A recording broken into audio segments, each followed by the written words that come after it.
आइए जानते हैं बिहार के हर जिला हर क्षेत्र की फटाफट 50 बड़ी खबरों को केवल 10 मिनट में। साथ ही आज इस वीडियो में हम लोग जानेंगे कि सरकार ने कौन कौन सी बड़ी घोषणा की है और साथ ही मोदी जी ने 62 करोड़ की योजनाओं का शिलान्यास किया है जिसमें रोजगार और नौकरियों की सौगात दी है। और जिन महिलाओं को अभी तक 10,000 नहीं मिला है तो कैसे मिलेगा, और ए श्रम कार्ड धारकों को 3,000 रुपया कब से खाते में आएंगे, सब कुछ आज के इस वीडियो के माध्यम से जानेंगे। तो वीडियो को लाइक करके चैनल को सब्सक्राइब जरूर कर दें और कमेंट में अपने जिला अपने शहर का नाम जरूर बताएं। बिहार में आम की बागवानी करने वाले किसानों को मुफ्त पौधे व 80,000 रुपए तक अनुदान मिलेगा।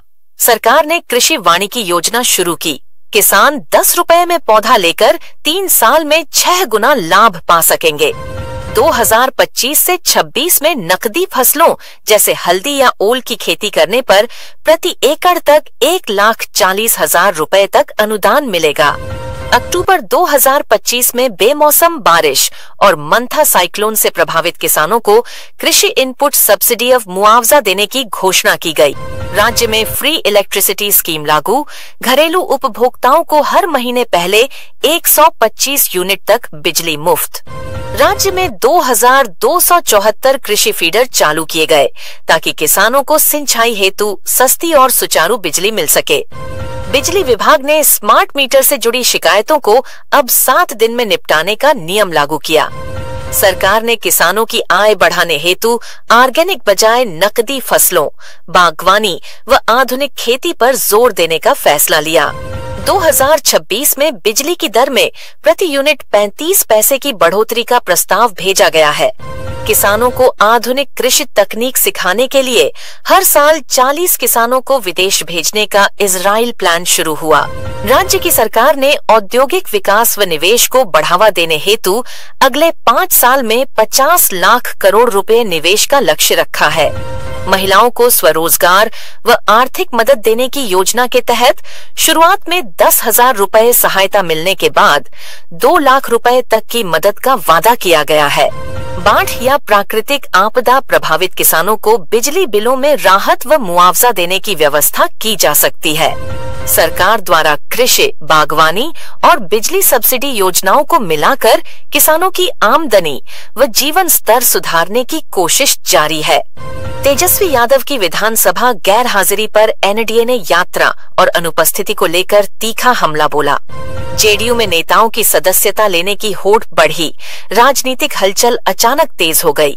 सरकार ने बिहार में औद्योगिक और टेक विकास हेतु 50 लाख करोड़ निवेश योजना घोषित की। नाबार्ड सहयोग से कई सड़कों पुलों का निर्माण बढ़ा। नालंदा प्रगति में सबसे आगे बताया गया। गन्ना किसानों ने पश्चिम चंपारण में एमएसपी बढ़ाने की मांग पर आंदोलन तेज किया। सरकारी स्कूलों में किताबों की भारी कमी जारी। छात्रों की पढ़ाई गंभीर रूप से प्रभावित हुई। पछुआ हवाओं से ठंड बढ़ी। कोहरे ने कई जिलों में लोगों की दिनचर्या प्रभावित कर दी। मुंगेर में 13 दिसंबर राष्ट्रीय लोक अदालत तैयारी पूरी। कई मामलों के निपटारे की उम्मीद।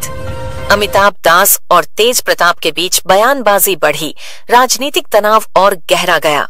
विवादित विधायक बयान से आक्रोश बढ़ा। महिलाओं पर टिप्पणी को लेकर आलोचना तेज हुई। बिहार सीईटी बीएड की पहली मेरिट लिस्ट जारी हुई। एक छात्र 4 वर्षीय इंटीग्रेटेड कोर्स के लिए ऑनलाइन एडमिशन प्रक्रिया 8 दिसंबर से शुरू करेंगे।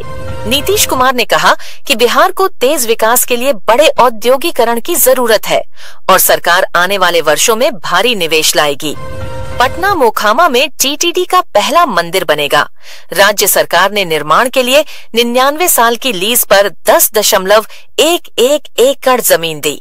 बगाहा में गन्ना किसानों ने एमएसपी बढ़ाने की मांग पर विरोध किया। मौजूदा दर उत्पादन लागत पूरा न करने की शिकायत की। किसानों ने गन्ना एमएसपी बढ़ाकर 500 रुपए प्रति क्विंटल करने की मांग दोहराई। महंगाई और लागत बढ़ने को कारण बताया। डिप्टी सीएम सम्राट चौधरी ने पुलिस को साइबर क्राइम, अवैध खनन और गैंग गतिविधियों के खिलाफ स्टेट वाइड विशेष अभियान चलाने का निर्देश दिया। सहरसा में एक एम.एड छात्र पर बाइक सवारों ने 3 गोलियां चलाईं। घायल छात्र खुद बाइक से अस्पताल पहुंच गया। 10 दिसंबर को बिहार पुलिस चालक सिपाही भर्ती परीक्षा आयोजित होगी। कई परीक्षा केंद्रों पर सुरक्षा और व्यवस्थाओं की समीक्षा पूरी हुई। कैबिनेट बैठक में आगामी 5 साल में रोजगार अवसर बढ़ाने और राज्य में नए उद्योग स्थापित करने की योजना को मंजूरी मिली। बिहार के वर्तमान करंट अफेयर्स में शिक्षा, प्रशासनिक आदेश और विकास योजनाओं से जुड़े महत्वपूर्ण अपडेट जारी किए गए। मुजफ्फरपुर के सब इंस्पेक्टर संजीव की हार्ट अटैक से मौत हुई। विभाग ने परिवार को सहायता और सम्मानजनक विदाई देने की घोषणा की। बिहार सुबह के लाइव अपडेट में मौसम, ट्रैफिक, पुलिस गतिविधि और राजनीतिक घटनाओं से जुड़े ताजा समाचार जारी किए गए। औद्योगिक निवेश योजना के तहत राज्य में 50 लाख करोड़ निवेश से बड़े पैमाने पर रोजगार, उद्योग और अवसंरचना विकास का लक्ष्य रखा गया। बिहार सरकार आम बागवानी बढ़ाने हेतु किसानों को मुफ्त पौधे और खेती सुधारने के लिए 80,000 तक की आर्थिक सहायता देगी। कृषि विभाग इजराइल मॉडल के तहत हर साल 40 किसानों को विदेश भेजकर आधुनिक खेती तकनीक सिखाने की योजना चला रहा है। कोहरे और ठंड के कारण बिहार में विजिबिलिटी घटी। कई जिलों में अगले 48 घंटों तक शीतलहर और तेज हवा का अलर्ट जारी। पटना एयरपोर्ट पर कई उड़ानें रद्द हुईं। यात्रियों ने अचानक शेड्यूल प्रभावित होने पर एयरलाइंस पर नाराजगी व्यक्त की। भोजपुर में एक राजनीतिक नेता पर फायरिंग की घटना से सुरक्षा व्यवस्था पर सवाल उठे। पुलिस आरोपी तलाश में जुटी। राज्य में अपराध बढ़ने पर लोगों ने सुरक्षा व्यवस्था मजबूत करने और पुलिस पेट्रोलिंग बढ़ाने की मांग तेज की। बांग्लादेशी युवक अपनी पूर्व प्रेमिका की हत्या के मामले में भोजपुर से गिरफ्तार हुआ। घटना नोएडा में अंजाम दी गई थी। बिहार में अगले दिनों तापमान और गिरेगा। मौसम विभाग ने बीमारी और ठंड से बचाव हेतु लोगों को सावधानी बरतने की सलाह दी। बिहार CET-INBEE प्रवेश प्रक्रिया से संबंधित कई निर्देश जारी हुए। छात्रों को प्रमाण पत्र सत्यापन और काउंसलिंग पर ध्यान देने की सलाह। राज्य में औद्योगिक फूड पार्क और एग्रो बेस्ड यूनिट्स स्थापित करने की तैयारी शुरू। युवाओं के लिए नए रोजगार अवसर खोलने पर जोर। विधानसभा चुनावों में इस बार रिकॉर्ड मतदान दर्ज हुआ। मतदाताओं की बढ़ती भागीदारी को लोकतांत्रिक मजबूती से जोड़ा गया।